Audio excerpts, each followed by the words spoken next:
So welcome, Rachel. And you did land on the shore. I did. Yes. Mhm. Uh-huh. Wow. I'm so grateful to have you here. I'm going to just jump in because you're in the early stages of getting this book out there. And we were just chatting for a moment beforehand. How is this to have a memoir out there in the world? You are known for your fiction. Yes, I would say fiction feels a lot safer, because you can always, like, no matter how much you are in the book, you can always be like, "No, no, it's fiction." But this one, is a very different experience of writing it, and it has been a very different experience of having it out in the world. Um, it's good. I was saying right before we started recording that, there was the first, couple weeks that it was out, everyone that I know had pre-ordered, so everybody that was reading it at first were just people that I knew, which felt a little bit to me like I had left my diary out, in some sort of, like, sad attempt for attention, and everyone happened to find it, and they were all reading it, which was fine. I mean, that is part of what happens when you put a memoir out, but, I really wrote it for people that I don't know that have gone through a similar experience, or know someone who has gone through a long-term illness, or more specifically, migraine or dizziness. And so I finally just this in the last like 4 or 5 days, I've started hearing from readers that I don't know that have reached out to say, yes, me too. This is like I've felt all these things. And so now, just now, I've started feeling like, okay, it was worth it. So yeah. Well, it's an incredibly important resource for patients to feel solidarity, but it doesn't stop there. I mean, this is a necessary, this should be in every medical student's hands because the mistreatment and the arrogance and the helplessness that you felt through all of that is I mean, like I said, when I opened this, I touched on some of that in my dizzy experience, but you, in such a visceral way, go right into the bare, harrowing ache of feeling like you need help and not getting it and trying and trying and trying and trying and having horrid experiences. I mean, truly horrid. So what we're not just going to talk about how bad doctors are today, but I want to one of the things you say about dizziness is that reduced life to what you say what I could do and what I couldn't do. And that is a really I remember highlighting that and thinking, yes, that's exactly what dizziness does. And it still to this day is doing that for me. Um, so the stark reordering of the world, I'm wondering how illness didn't just limit you, but it clarified you. Do you feel like it actually clarified something in you in the process? I do. I mean, I think I want to be careful not to say, like, it's so great that I got sick for 20 years because it wasn't, it isn't, but it definitely simplified things at a time in my life when I needed to make some decisions. This happened in my early 30s. And it's like Maslow's hierarchy of needs, right? Like when you're at the very bottom rung, like I feel terrible every day is hard to get through. It kind of like that's where you're at, and it simplifies for me at least. It simplified a lot of the more complicated, difficult relationships in my life where I just was like, I can't deal with this. There's too much other stuff that I have to deal with. Whereas before I had been, you know, just not really addressing those. I would say that was sort of the big picture clarity. But, in the time that I have been feeling better, after 18 years of feeling really, really bad, in the last 2 years of feeling better, and now so many more things are possible, I still have that sense of like, but it's kind of easy to see what's more important and what's less important. It comes with age as well. But I do think when you are struggling at a physical level, there's just so many things that are off the table, good and bad, Yeah. um, Yeah. but for me, it brought a lot of clarity to relationships that I had with people that were maybe taking more than they were, Mm. providing, and so that became very clear. Yeah, it did. I mean, I think I remember you even saying how there was some sort of realization that you had that this person you were with wasn't gonna be able to take care of you if you were sick. Right. Yeah. Yeah. And I boy, mean, did I probably could have noticed that earlier, but, it took it was so clear Mhm. at that point in time. So, Yeah. yeah.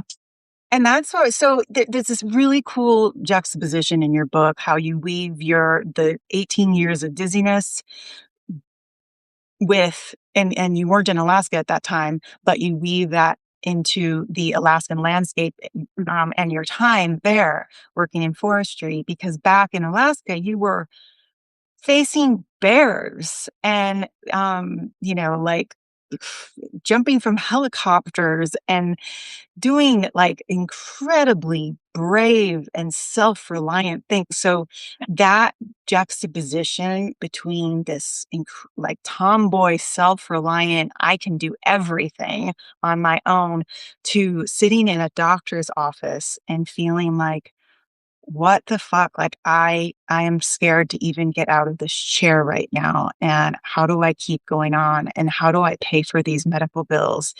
And so how did illness force this sort of reckoning with your self-reliance? Because that your self-reliance changed a lot. Yeah. Yeah, I mean, I think, my time working in Alaska created, uh, belief in my own self-reliance almost to the detriment of myself, when I ended up with this illness. Like, I just kept thinking, "I can deal with this, I can deal with this, I can get over this, I can do all the things that I need to do, I can get people to help me," but I couldn't really do any of those things, and so it was a challenge to my idea of my own self-reliance, I think, Mhm. that I had really come to trust in my life up to that point, given how many times I needed it in, some sort of backcountry situation or, on a boat in a storm or, whatever it was that was happening in my previous life. But I couldn't figure out how to be I couldn't it took me so long to figure out how to advocate for myself and how to be self-reliant in the medical system, without alienating the people that I needed to help me. So it was a very complicated situation, yeah. That's a really good point. So the difference between, like, self-reliance in Alaska is that, I mean, essentially, it's like, okay, if I'm 20 feet from a bear, I know what I need to do, and I can feel my adrenaline, and it's like, it's concrete. You're in the moment with it, and all you have is your response. But when you're in the medical system, you're feeling that same threat in your nervous system, but the whole thing is abstract. They're looking at a screen, or they're analyzing numbers, or they're looking at your spreadsheet that is, 4, 5, 6 years old. And there's nothing concrete for them to look at and go, "Oh, wow, you're really scared here. Like, Yeah. this is terrible." They don't see that. No, and I mean, I think in the book I mentioned my friend Erin who was like, "I mean, you should probably cry or something." Like, I'm not really a person who shows a ton of emotion in the moment, and so I think I just kept appearing more fine than I was, and I was having a really hard time, thinking through the level of brain fog and dizziness that I was experiencing to even find words to put to what was happening. I mean, I would just say really lame things like, I mean, it's bad, you know? Yeah. And, doctors would be like, well, I mean, all your tests are fine. Like, you're still working. You're like, it's okay. Like, it must not be that bad. Right. And it just was it wasn't what I anticipated when it first started. I thought I would go to a doctor and we would work on it together. And yeah, it might be kind of hard to figure out, but we would figure it out. And so when that level of collaboration was really hard to find and um, no one was really figuring it out, I felt very stumped, sort of like existentially. Mhm. Because I always Yeah. thought you just get sick and then you go to the doctor and you get better. I had the same, I think my experience with doctors because of the daddy stuff and my dad being a doctor, I always just wanted to please. Mhm. And so I remember having a similar thing, even telling my husband, like, I wish like I didn't have a leg. I think this would Yeah, be easier if I had lost a leg so that they could see that I'm suffering right now. yeah. And yet as soon as I would walk into the office, I'd be all smiles and I try to be like show them how smart I am. Yeah. And then you walk out later going, fuck, I'm still just as miserable. And they didn't understand. I'm a fraction of it. Right, right. So also, you also have some dad stuff weaving through your book. Mhm. And one of the things that I think correct me if I'm wrong, but I feel like you got a lot of your self reliance from your dad. And I think he even said something about like, expect this and you'll be able to handle it. How did that live in you when the dizziness just kept, pounding on you year after year after year? Did you feel echoes of what he was telling you or what he had told you in your earlier years? Yeah, I mean, I think, all of us are shaped by those early experiences. And he died when I was still a kid, so I never saw him with adult eyes. So it's hard to say. So everything about my relationship to him has to do with the fact that I was still pretty young when I knew him.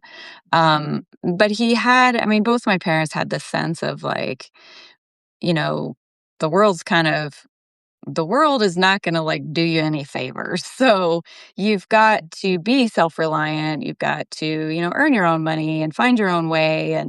Um, and so that was something that was instilled in me very early.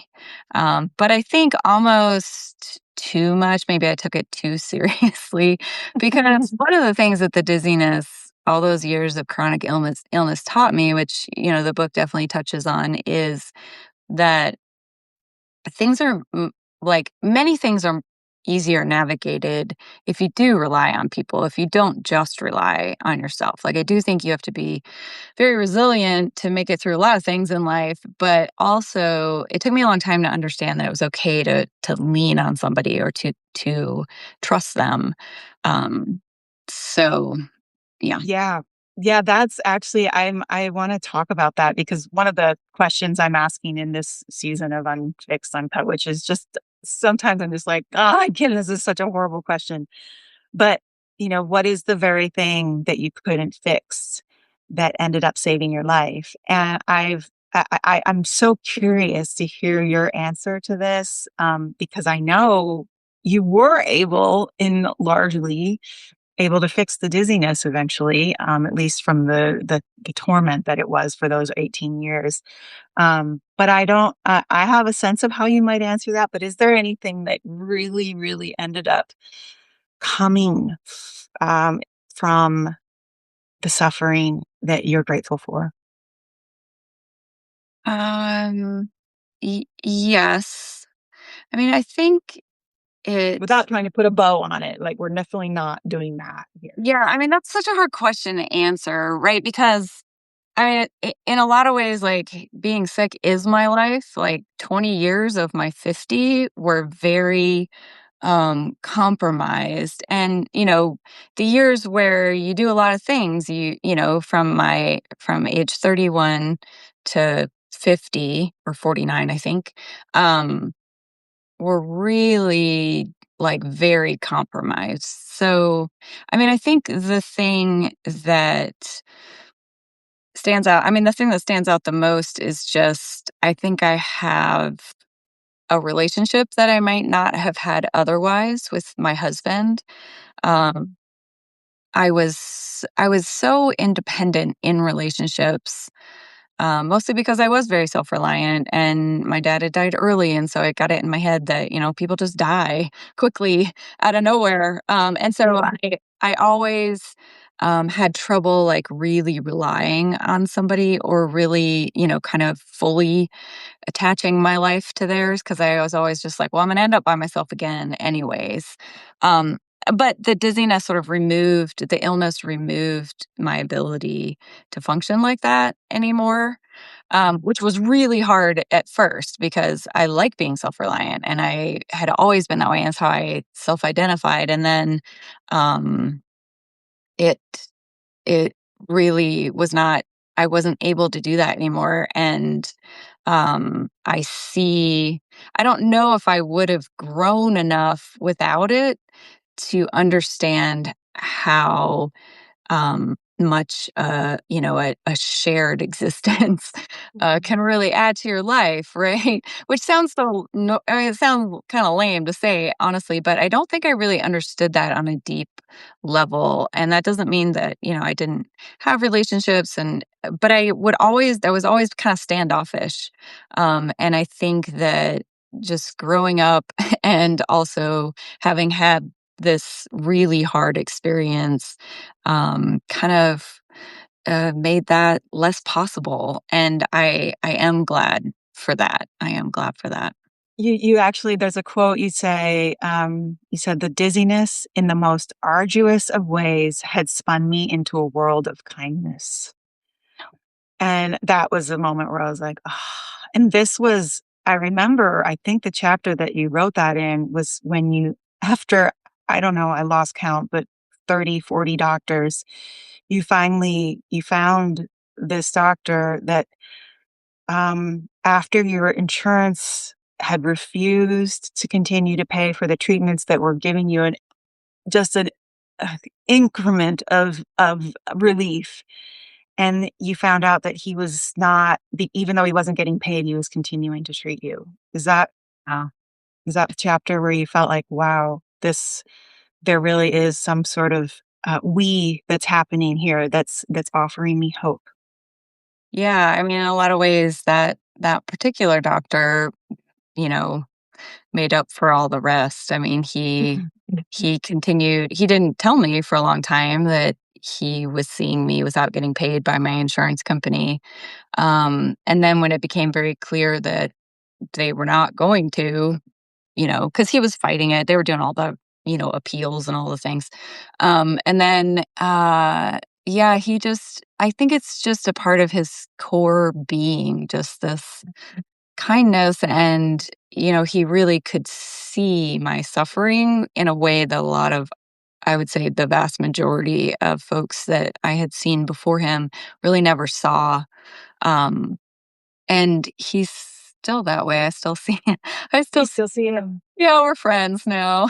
Wow, and of course, he's read your book. I think so, yeah, I dropped one off a couple weeks ago. Mm. So I think he just restored my faith in, clinicians, honestly. I mean, there are plenty of kind people, but I felt like he really had the ability to see what was happening beyond what I was saying even. It was almost like it's like he's really good at subtext. I think I said that in the book too. Like he reads subtext really well, and I think that's something that a lot of people are good at and a lot of people are bad at, just in conversation, right? But it happens to be a really amazing skill for a doctor of a chronically ill patient who has a very complicated situation. And he was just consistently good at that, and he was consistently good at um, addressing sort of the emotional side of what was going on. Even though he wasn't like treating me for that, he just sort of gave me the space to talk about it a little and think through it and kind of try to separate it in my own mind. Like, what is the emotional side of this and what is the physical side of this? And how connected are those two? And where and how do I go about addressing that emotional side? It was just very holistic, even though, there's plenty of doctors that advertise themselves as holistic. He doesn't. Mhm. He runs a headache clinic. Yeah. Um, but he just has that way about him. I think that's probably just who he is as a person. But it was he's very effective in the clinical setting for sure. Oh, I felt such a relief when I finally got to that chapter. Just, I mean, like I mentioned to you, this book, I've been, living at a lower level dizziness with, some bad days here and there for a good 4 years now, and this last month has been freaking scary again. Like I just haven't had the reset that I usually have. And Yeah. I swear to God, it started when I was reading your book. Oh, And I'm yeah. not, this is because you're, well, first of all, guys, this is how Rachel was writing. This wasn't the book that you were writing when you were extremely dizzy, but you were writing, um, which book was it that you were writing? Well, you were writing a couple actually. Yeah, One Point of Direction is the Point one. of But Direction. mhm. So the visual disturbances can be so intense with vestibular migraine that we can't look at screens, phones, all that stuff is just out, not possible. And so you describe in your book how when you're working in this lab late at night and or you're trying to save yourself from this misery that you're feeling with just a notebook and a pen, and you trained yourself to write with your eyes closed until your hand would reach the end of the paper, and then you go right back to the, I mean, that's serious escapism. Yeah. For sure. I love that though. I mean, I can't wait to read Point of Direction because I love knowing the bones that formed that book. And you really, I mean, truly, it was like it was the only place that you could allow yourself some escape from your body in those years. Is that right? That is very true, yes. Yeah. And, I still am addicted to yellow pads, there's one right here next to me. But yeah, I would just write on a yellow pad and then my pen would scratch across the desk, and then at the end of my shift, I worked 4 to midnight, and at the end of my shift, I'd have to go find some cleaning supplies and, like, get rid of whatever words or bits of words were on the desk. And also, it you know, I just was expressing a lot of deep emotions a lot, and so there'd, like, often be, like, cuss words or whatever, like, scribbled onto the desk and be like, "Oh my god, what is the morning person gonna think?" Oops, we just got a little glitch here. Oh, we're good. Okay, we stopped there. Yeah, Yeah, we're it good. honestly was it was mostly escapism. I mean, I loved storytelling, I've always loved storytelling, my dad was a great storyteller, and it was a way for me just to live in a healthy body, through my imagination, which is, like, might sound totally nuts, but it's fine if you're a fiction writer, I guess. And I my character was living similarly to how I was in Alaska before I got sick, and so it was a way for me to return to that when I Yeah. couldn't otherwise. But yeah, it was very escapism. Yeah. And when you can't escape your body, you need something like that, a distraction that can, I mean, for me, it was the needle felting. Like I would spend 8 hours poking needles into wool and it let me disappear into something else because I could, the worst prison is your own form. And like, I Yeah. remember once a yoga teacher telling me, she's just like, just breathe and go within. And I'm like, are you fucking kidding me? Like, that is the last place I want to be right now. Like, that is like telling someone to walk into a fire pit. Yeah. Yeah. Just breathe and go within. Mhm. So, speaking of Alaska and the way, okay, it almost feels neurological, the way that you write about your time in Alaska, the canopy, the glaciers, and how that vastness regulated something in you, in your nervous system. And then, um, even though you weren't there when you were, dealing with your dizziness, did it sounds to me, or at least I was feeling this, that you would go back there in your mind as a way to allow out sort of that vast, wild landscape to become an active participant in your healing. Is that something we were actively doing? I think it's just always I think I've always had kind of a heightened nervous system that, dumped itself into dizziness and migraine later, but I think I've always just been a person who gets overstimulated easily by noise and busyness and people and crowded landscapes. And so, all of my time after I left home was searching out wider and wider and wilder landscapes. And I think it's just because it calmed me down on some deep level. Um, when I was living in Alaska, I didn't have any electricity, no running water. I was living right on the ocean, this little tiny cabin that you had to hike to or bike to, or sorry, boat to or hike to. And I think just on some like deep level, I knew that was really good for me.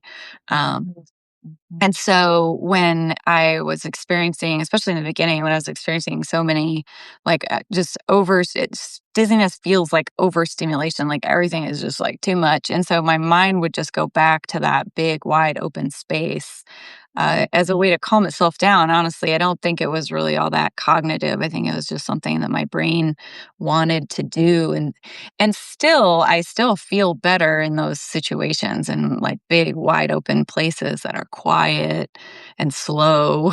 I think my brain is just works better with that, with less input. I mean, I that you talked about the deer, the frozen deer on the side of the creek and the fawn really. And even though that's a tragic scene, there was a peace and you kept returning to it Mhm. over and over and over again. And it almost makes you want to cry because there the torment that you were in with the dizziness contrasted with that peace of life just surrendering itself Yeah. to back into the wild, and I love that you kept returning to that, and it started as a feeling of like, "Oh, man, poor dear lost his mom," and then it started to feel more and more and more like peace, like this Mhm. is what's right, and all of this noise and all of these medical appointments and all of this confusion is not what's right. It was really, really powerful. Um, are you sure you're not Charlie's daughter? No, actually was I didn't do it, but yesterday I was like, as I was driving, I was thinking about it, and I was like, I felt like texting my brother, like, "Do you think there's any way that, like, maybe mom wasn't actually pregnant with me?" But I think she was. I'm pretty sure she was. So, I mean, yeah. the parallel, just even you describing. So Charlie, I don't go into total detail with this, but he lived in a shack that he built himself with no power, no electricity. He refused the world. He wanted the wild. He sailed all over. You sailed all over. You're from Michigan. He's from Michigan. I mean, we're both 50. It's just weird. It is weird. It is weird.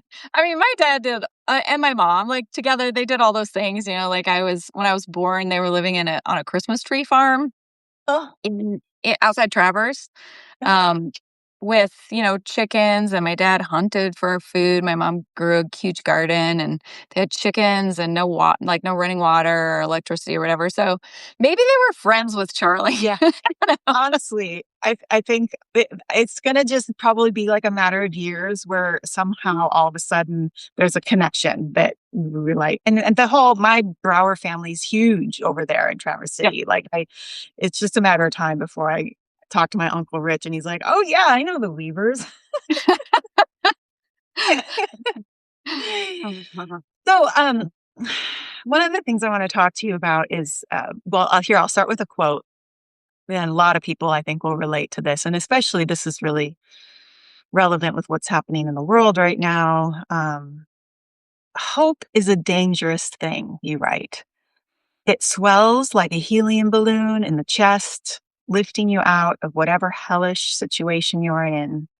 It floats you through the perfect blue sky the earth rolling out before you with all of its imperfections blurring into a beautiful geometric pattern below. Ah, I love that. The sun is warm on your back. You are light as air until hope bursts and you are in free fall. The unforgiving, cracked dirt coming fast enough to explode bones. That is just such a profound statement on hope and how can become poison to us, especially people living with chronic illness or that just meet it over and over and over again without any sort of relief. I want to know, how has your relationship to hope changed? Um, I feel like it's something that I've grappled with throughout the whole thing. I mean, I think it's just kind of always evolving because to get your hopes up for, the next doctor's appointment or the next treatment or the next procedure or whatever it is, or the next drug trial, to get your hopes up is so it felt so dangerous because they had been dashed so often. Um, but then, it would often be suggested to me like, "Oh, you should just stop fighting this. It's time to accept it," which I understood completely. And that did feel better a lot of times. Um, to just be like, okay, I'm gonna just this is my life. I'm not going to try anything else. I'm just going to live this way. And that would feel like a relief at certain points in the journey. But then I would get depressed again about but really, really, there must be something else I could try. So I think in the end, after going through that so many times, I think in the end, I think you have to have both. Like, I think there are time and places for both. And I think you have to give yourself, or at least I should speak for myself, like, I always had to give myself time to heal after hoping. Mm. um, Yes. yeah, because if you don't, then it's just this crazy boomerang of, I'll try this thing and I'll try that, and then it doesn't work. I'll try this thing and that doesn't work. I'll try this thing. And then you're just even more exhausted somehow than you were before.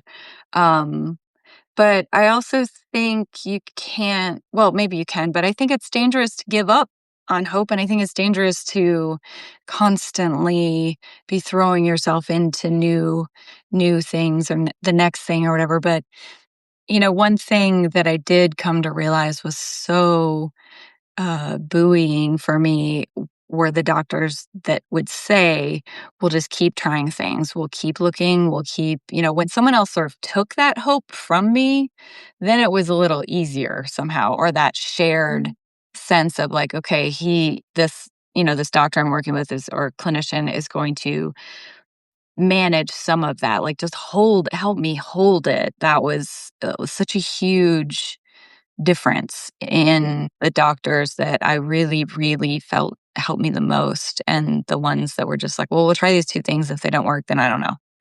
And even if the person who kept saying like, "We'll just keep trying. We'll keep like, well, whatever," maybe they didn't know either, but the fact that they didn't say it outright felt, like then I could be hopeful, but not as like it wasn't as sharp of a fall, I guess. Yeah, I love how you say that, Rachel. It's almost like, well, and you said that we have to give ourselves time to heal after, hoping.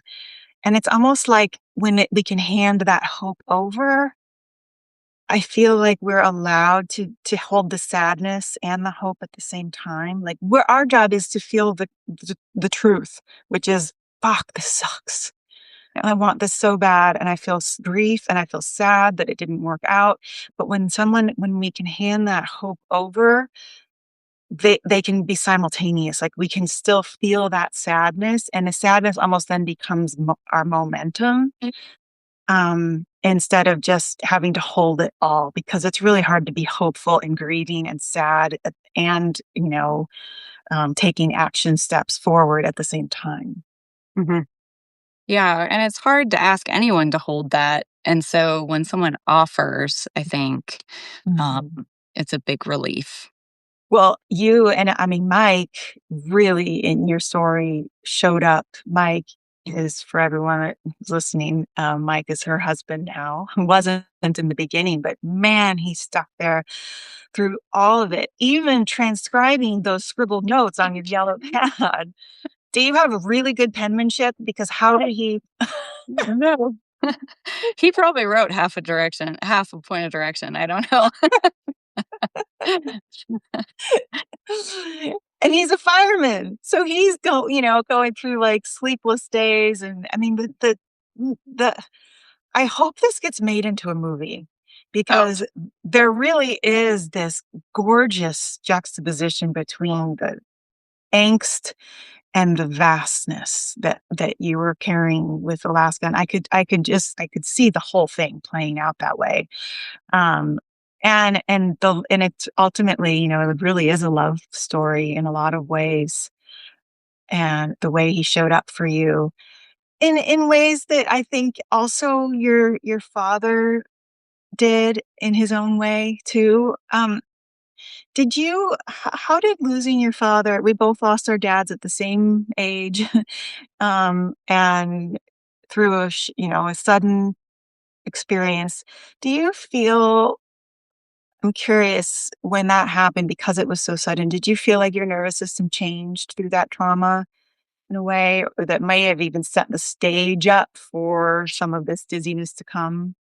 I mean, I imagine. I think I've always, well, like I said before, like I think I've always been somebody who, sort of operates in like a heightened state of emotion anyway, just intrinsically. But yeah, I mean, obviously, it's very difficult to lose a parent when you're still a kid yourself. And also at that precipice, that age that both of us were, where, you're stepping into being an adult anyway, and you want to, but suddenly being an adult is so much heavier than maybe it's just not a gradual movement into adult. Mhm. I think. And in our family, it was a lot of, my parents didn't make a lot of money and it was a two-person income household. And so suddenly my mom, was the sole income. And there was so many adult things happening to our family that I just sort of I don't know, I just kind of skipped a lot of years, I think.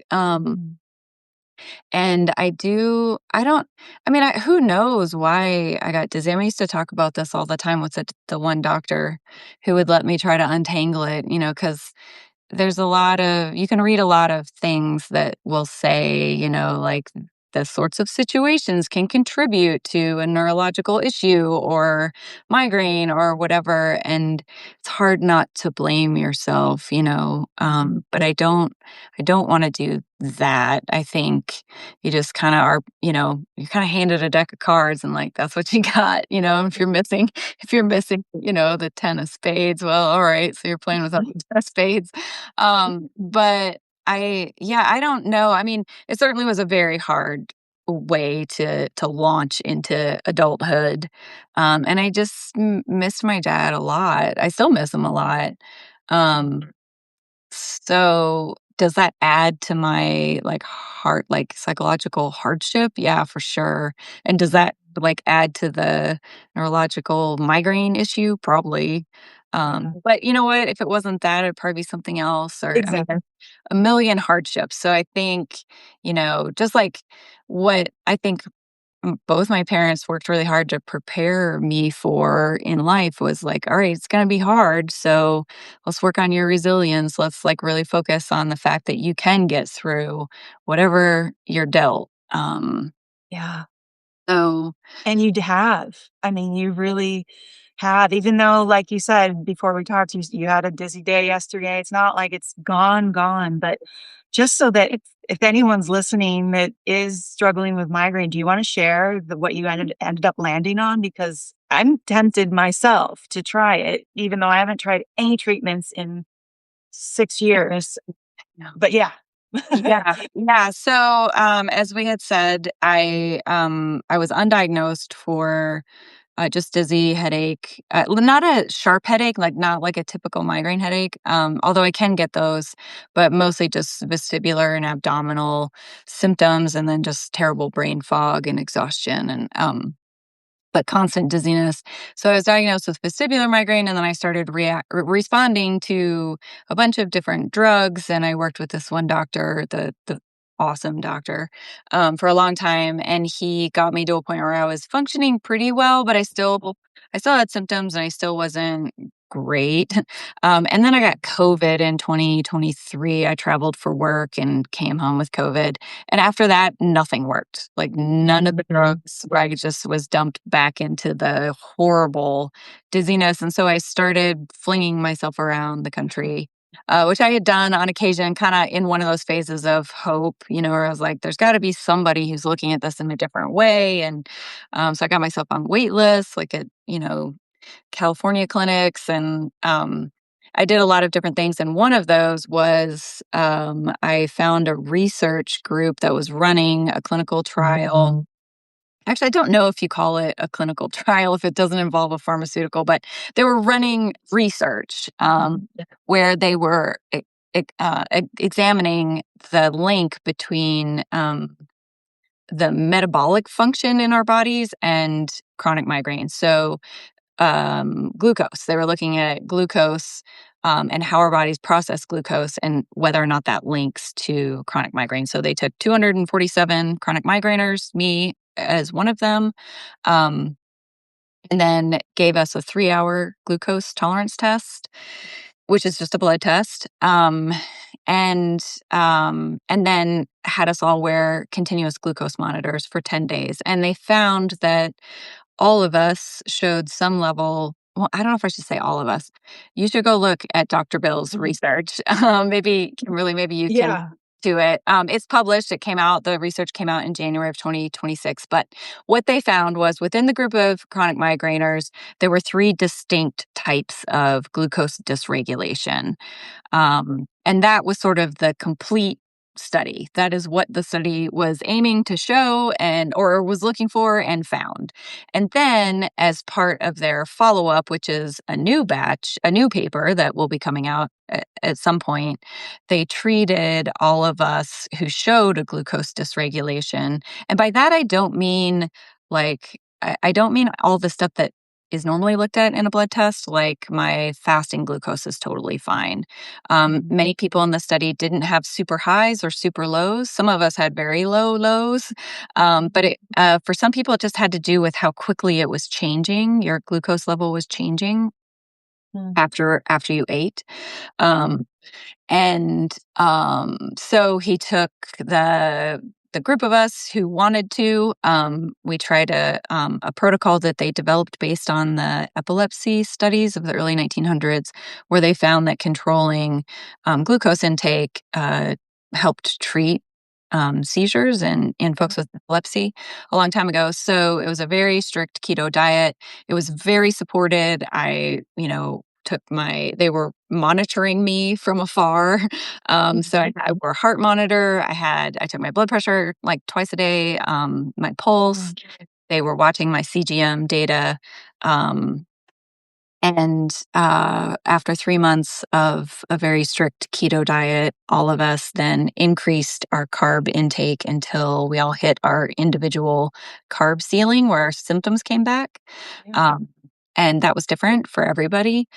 But the vast majority of us went from from chronic to episodic, 1 to 8 days a month, as opposed to 15 or more a month. And I was in the minority as a vestibular migrainer. Most people had like the classic like migraine headache.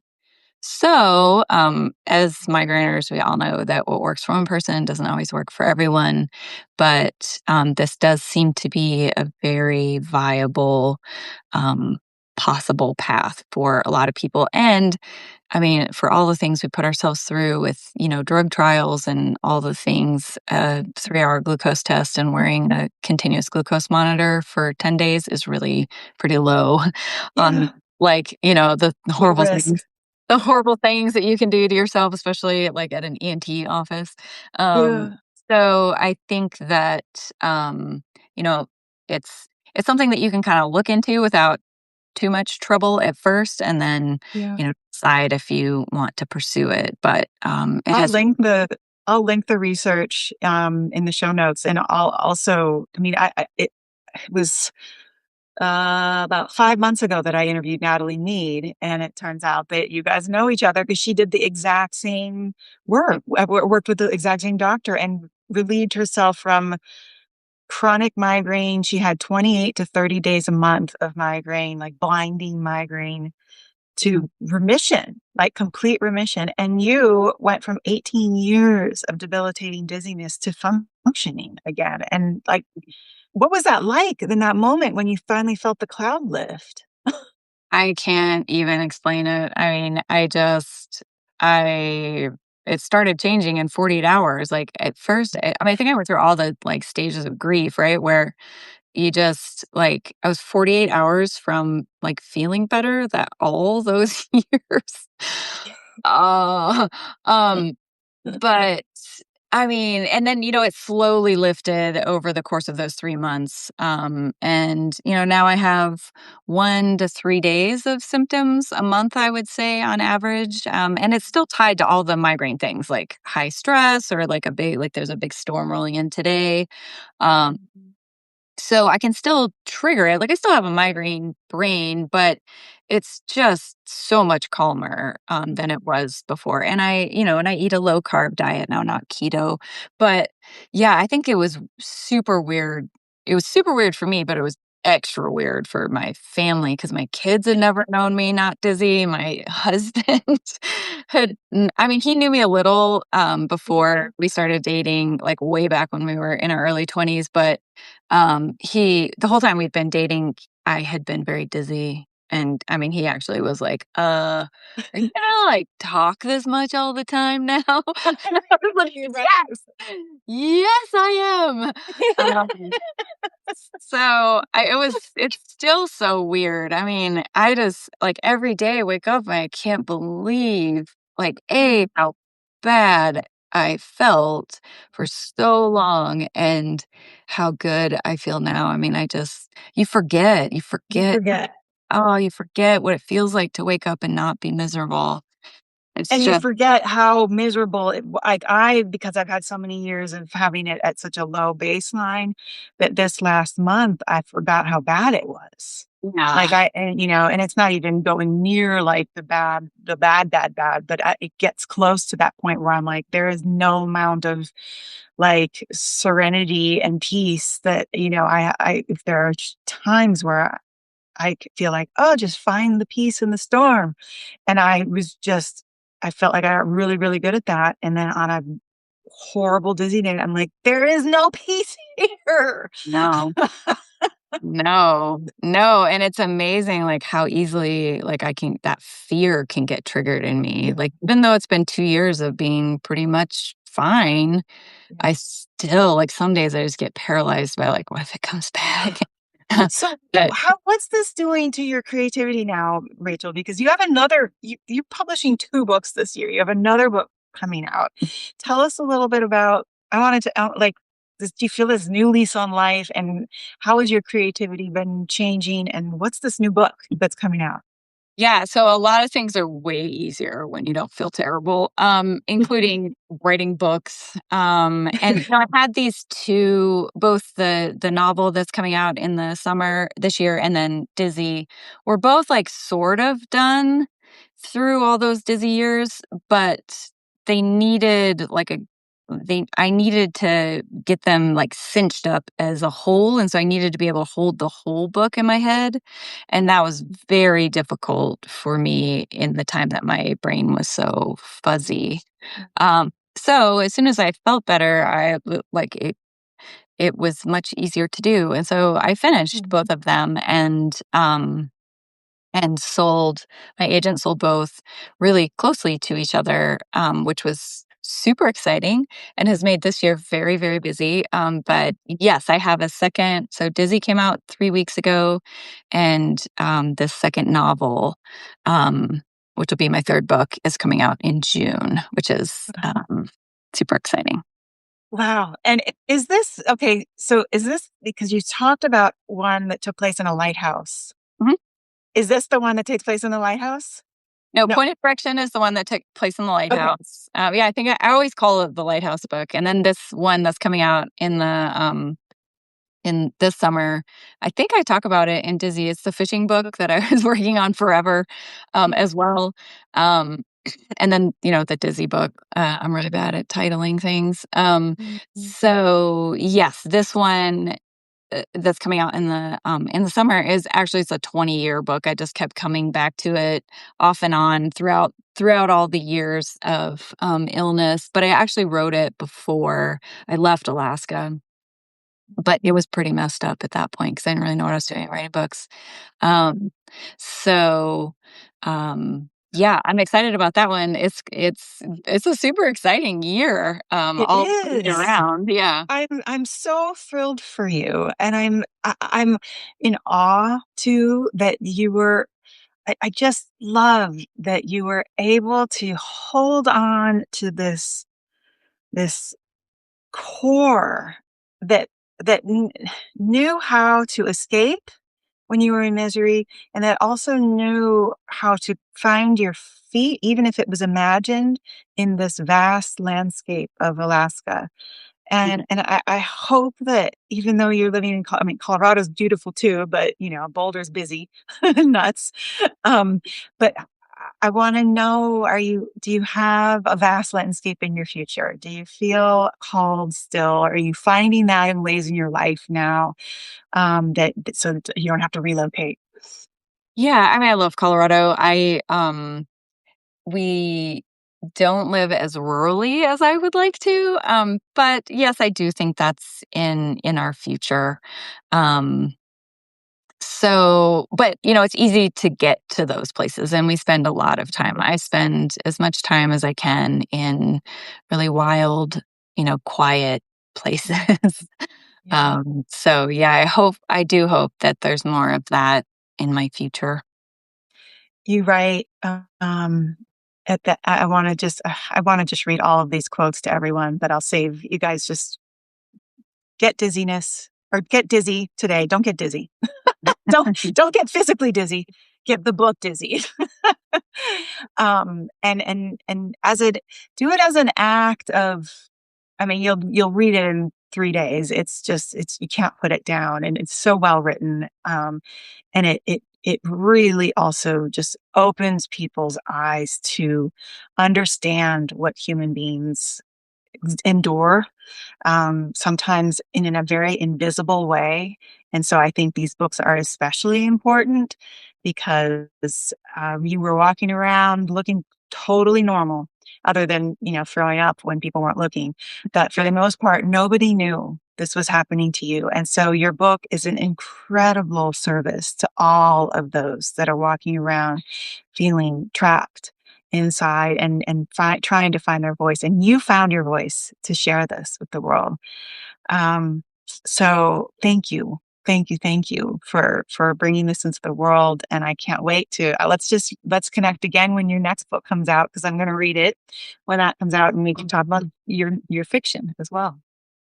Yeah, I would love that. All right, Rachel. Well, wonderful chatting with you today. Just really, really a blessing in the world to know you. So I look forward to meeting you in person. I know. Thank you And so much even if for we're not having me. real half siblings, I'm going to just start calling you We can sister. be we can be pretend sisters. Yeah. All Thanks so right. much for having me. You're welcome. All right. Take care. Bye. Bye.